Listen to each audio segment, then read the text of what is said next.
Welcome. In this video, we'll be again taking a look at how to factor trinomials, which are polynomials that are three terms. So again, we're going to be using the key number method. If you haven't yet watched the video on factoring trinomials,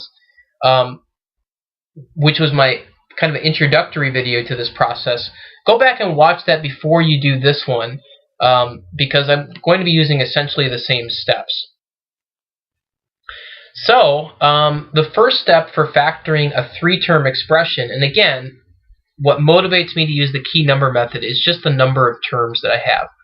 So if I'm looking at this first example, I have one term. This is all one term right here. And then terms are separated by minus and plus signs. So this is all another term. And then this is all a third term. So I've got three terms, which is why I'm using this technique. So to use the key number method, again, what I do is I multiply the outside numbers together. So 3 times negative 12 is negative 36. And then what I'm going to do is drag down the middle coefficient, which is just negative 16. Notice again, I don't care about the variable pieces. I'm just interested in the numbers. And the sign is really important. So 3 times negative 12 gives me negative 36.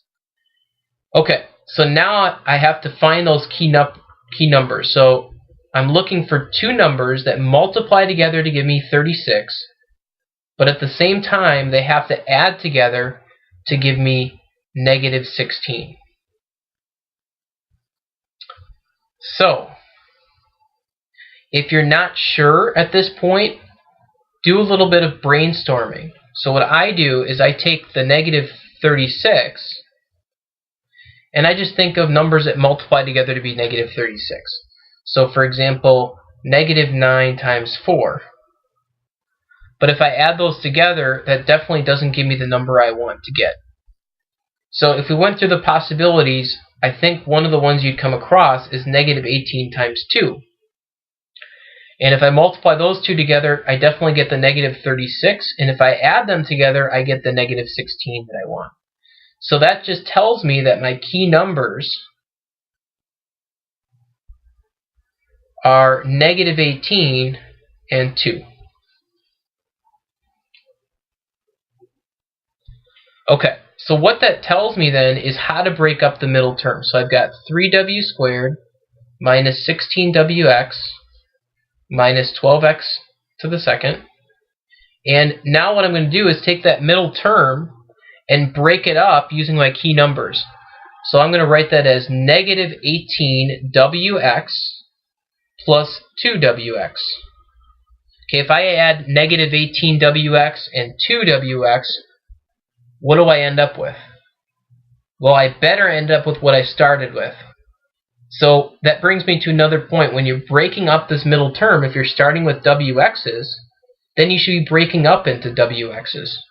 If you're starting with x's, then you should be breaking up into x's. So I'm just going to leave everything else the same. So I've got 3w squared minus 18wx plus 2wx minus 12x squared. And now the third step of the process is to factor by grouping. So if you haven't watched the videos on how to do the factor by grouping, you'll want to do that really before you proceed any further. So I've got two groups of two. The first group,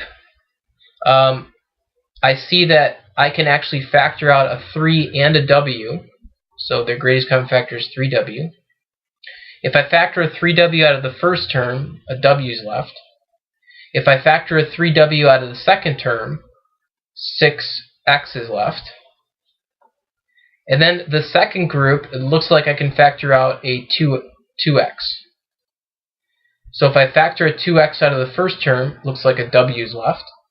If I factor a 2x out of the second term, it looks like a 6x is left. And now the final step of the process is to look at what I've got. So I've got two terms with a group in common. So that group makes up my first factor. And then the leftovers from each term makes up my second factor. So in this case, it'll be 3w plus 2x. And that's my answer.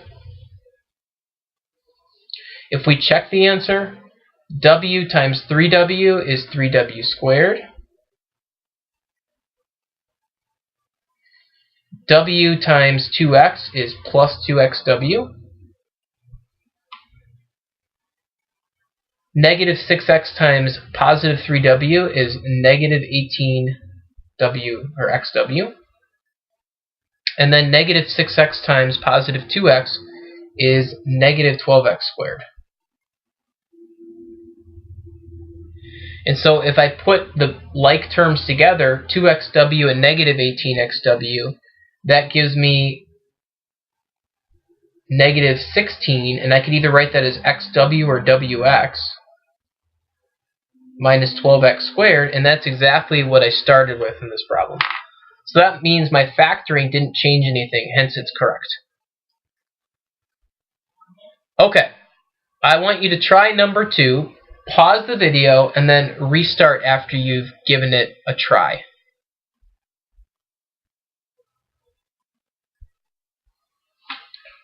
So again, the steps for number 2, similar to number 1. So our first step is to multiply these two outside numbers together.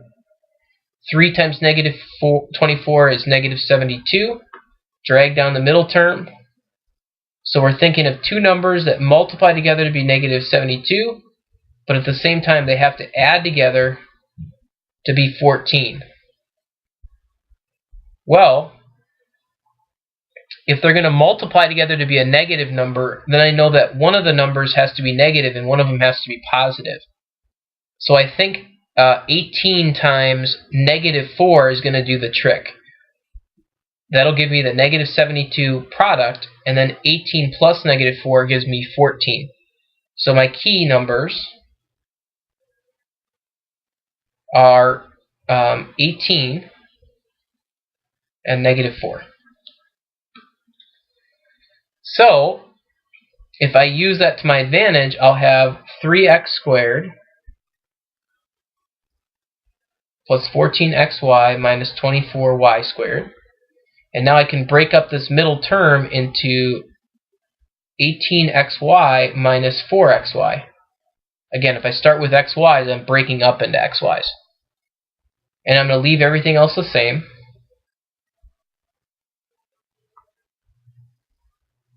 And now I'm going to factor each group. So from the first group, I can factor out a 3x. If I factor a 3x out of the first term, that leaves x. If I factor a 3x out of the second term, that leaves 6y. And then the second group, notice how I'm starting with a minus here. So for sure I'm going to factor out a negative something. And the greatest common factor there looks like 4y. So if I factor a negative 4y out of the first term, I'm left with just x. If I factor out a negative 4y from negative 24y squared, I'll be left with plus 6y. And now notice that my two terms have this x plus 6y group in common. So my final answer is going to be x plus 6y, that makes up my first factor, times 3x minus 4y, which makes up my second factor.